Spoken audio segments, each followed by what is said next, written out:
Everybody wearing the mask? I hope so. How y'all doing this morning? Thank you guys for clicking on the channel.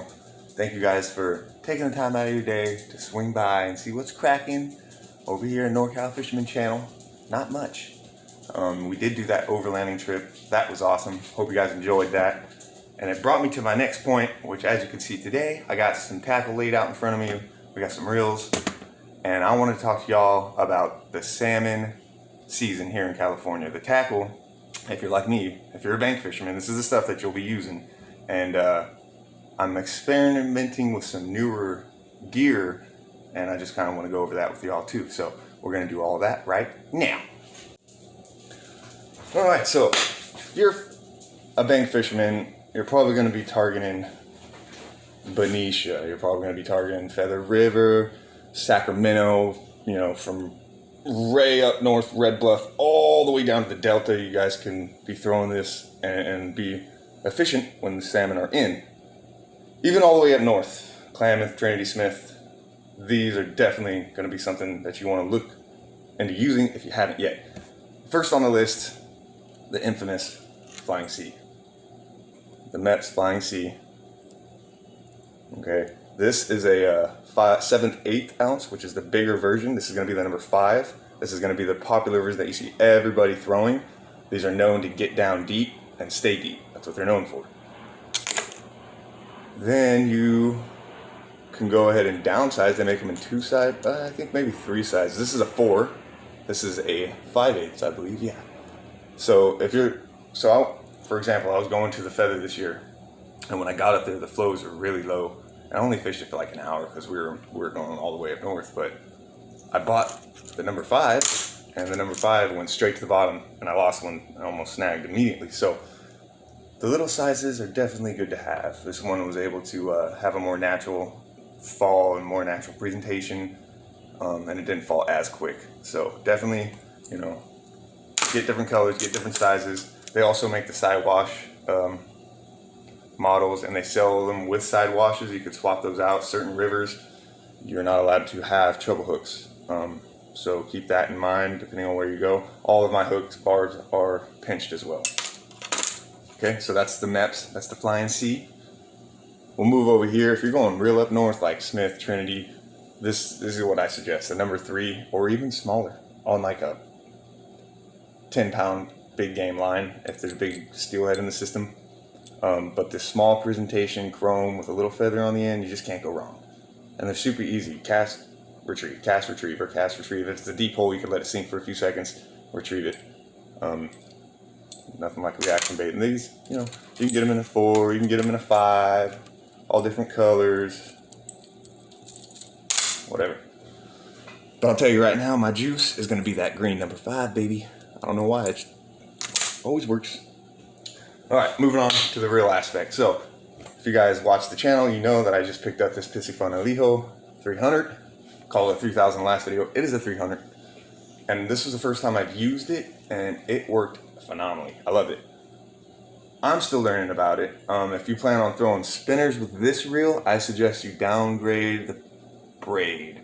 I'm using 50-pound braid. It's a little heavy for it. It's a little buoyant in the water. It doesn't cut the water very nice, so I'd highly suggest downgrading maybe like a 25-pound braid with a double uni knot to like a 15-pound fluorocarbon. It's probably your best bet there for throwing spinners.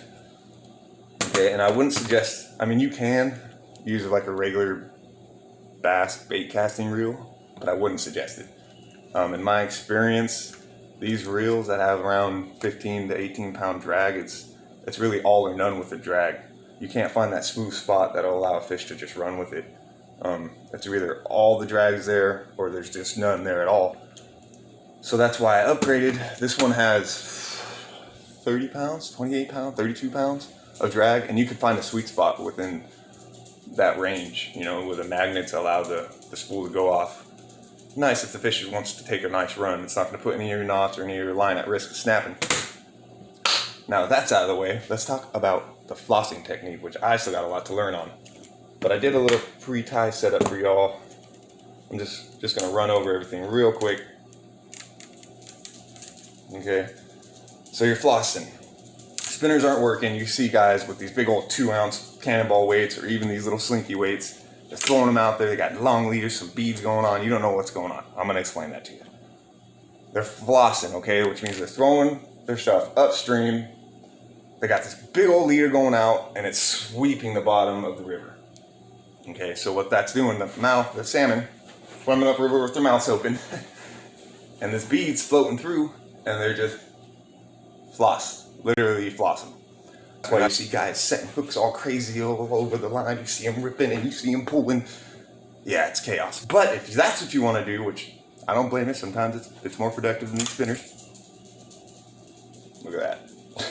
Careful with sharp hooks, guys. So if that's what you want to do, go ahead, get yourself a barbless hook. Okay, I think this is a 3/0. Okay, typical, what is that, a octopus hook with a shank leans back. Tie yourself a fisherman's knot, get yourself a 6-foot leader. I believe that is the regulations. Guys used to go way longer than that. Okay, 6 foot or less, I suggest, so you don't get in trouble.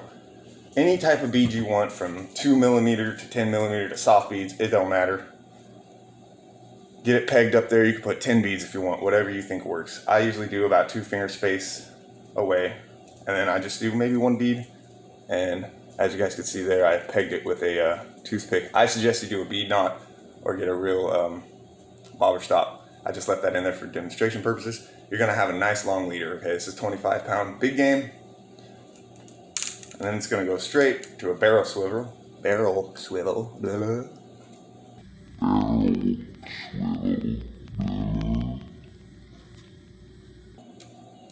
And you want another bead to protect that knot, right? Like any situation, put the bead to protect your knot. All right, and then depending on the waters that you're drifting, you're gonna need a sliding weight. So all I do is I just put a swivel on there and make my own slinky weights. Depending on the water, you might have to use 1 ounce, you might have to use 3/8 ounce, you might have to use 2 ounce, 3 ounce. It's up to you. That's your part. That's how you figure it out, and find out what lure's cracking on the bite, right? So that's your basic floss rig. Now we'll go over the rod that I selected for this year. It's going to be my Okuma Salilo 9-foot medium heavy action, and it's a casting rod. I like the 9 feet because when you're out there on the line, you need all that. You need all of that for leverage. All that tall rod is going to give you leverage, and it just helps when you're flossing, keeping the direction of where you're going, helps with casting. So that's what I chose, and I paired it with the Alijo, and it works great. So there's that. So if you wanted to have like a spinner setup and then a flossing setup, excuse me, I suggest bait caster for your spinner setup, and then